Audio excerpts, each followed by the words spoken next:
افغانستان سے امریکہ کے انخلا اور طالبان کے اقتدار سنبھالنے اور افغان طالبان کی واپسی کو عمرانی دور اقتدار میں ایک بڑی فتح کے طور پر دیکھا جا رہا ہے۔ جہاں عسکری اور مذہبی حلقے امریکہ کی ہار پر شادہ تھے، وہیں سیاسی قیادت بھی پیچھے نہیں رہی تھی۔ 17 اگست 2021 کو اس وقت کے وزیر اعظم عمران خان نے ایک خطاب میں کہا کہ افغانوں نے غلامی کی زنجیریں توڑ دیں۔ عمران خان کے اس بیان کا مغربی پریس میں کافی چرچا رہا اور بعد میں اس حوالے سے وضاحت بھی دیتے رہے۔ ماہرین کے مطابق پاکستانی وزیر اعظم کے اس بیان کو واشنگٹن میں اچھے انداز میں نہیں لیا گیا۔ تاہم عمران خان کے دور اقتدار کے بعد اسٹیبلشمنٹ قیادت کی تبدیلی کے بعد پاکستان کی افغان طالبان بارے پالیسی یکسر تبدیل ہو گئی ہے۔ ماضی میں جہاں عمران خان جنرل فیض حمید کے ایما پر طالبان کو دوبارہ مختلف علاقوں میں بسانے کی پلاننگ کر رہے تھے، وہیں اب نہ صرف شرپسند طالبان کو پھینٹی لگانی شروع ہو چکی ہے بلکہ غیر قانونی مقیم افغانیوں کو بھی ملک بدر کرنے کا فیصلہ ہو چکا ہے۔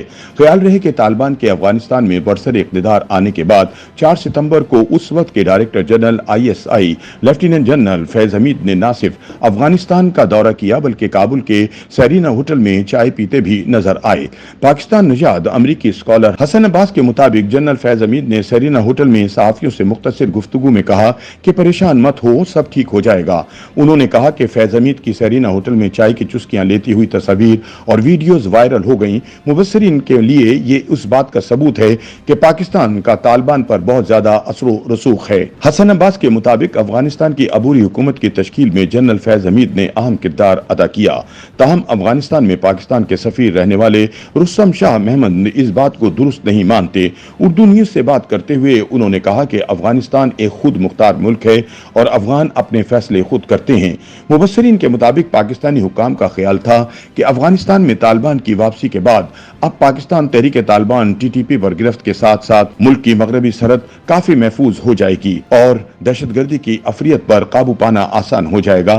لیکن صرف 2 سال میں اسلام آباد کے یہ سارے خواب نہ صرف چکنا چور ہو گئے بلکہ کابل کو مسلسل تنبیہ بھی کام نہ آئی۔ حکومت پاکستان نے افغانستان کو کئی مرتبہ TTP کے حوالے سے کارروائی اور ان دہشت گردانہ حملوں کو روکنے کے لیے کہا، لیکن افغانستان کی جانب سے کوئی خاطر خواہ کارروائی نہیں کی گئی۔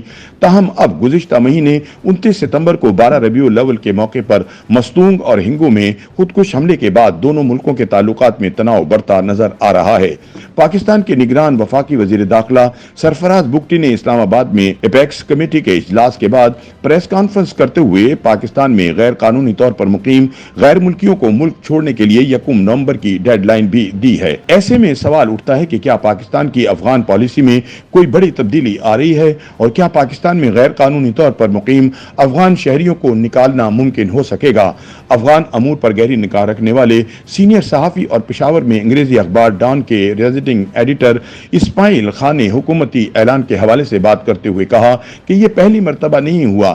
16 دسمبر 2014 میں آرمی پبلک اسکول پر دہشت گردوں کے حملے کے بعد بننے والے نیشنل ایکشن پلان کے نکات میں بھی یہ بات شامل تھی کہ غیر قانونی طور پر مقیم افغان شہریوں کو واپس بھیجا جائے، لیکن اس حوالے سے کوئی کام نہیں ہوا۔ ان کے مطابق 2017 میں ایک بار پھر یہی فیصلہ کیا گیا اور اس حوالے سے کام بھی ہوا اور اسٹریٹجک پیپر بھی تیار کیا گیا، لیکن پھر بین الاقوامی دباؤ کی وجہ سے کام رک گیا۔ اس کے علاوہ اس کام کے لیے وسائل درکار ہیں۔ لاکھوں لوگوں کو گرفتار کیسے کریں گے اور رکھیں گے کہاں؟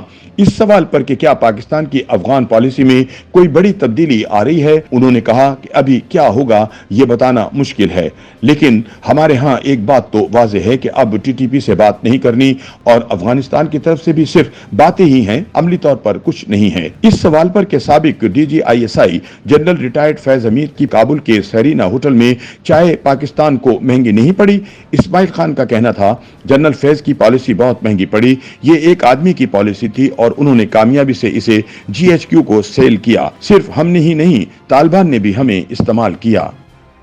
YouTube پر گوگلی نیوز دیکھنے کے لیے youtube.com کی سرچ بار میں گوگلی نیوز TV ٹائپ کریں۔ گوگلی نیوز کے پیج پر سرخ رنگ کے سبسکرپشن والے بٹن پر کلک کرنا نہ بھولیے۔ YouTube پیج پر اپلوڈ ہونے والی ویڈیوز سے باخبر رہنے کے لیے بیل آئیکن پر کلک کیجیے۔ آپ کو ہر نئی ویڈیو کے بارے میں نوٹیفیکیشن موصول ہو جائے گا۔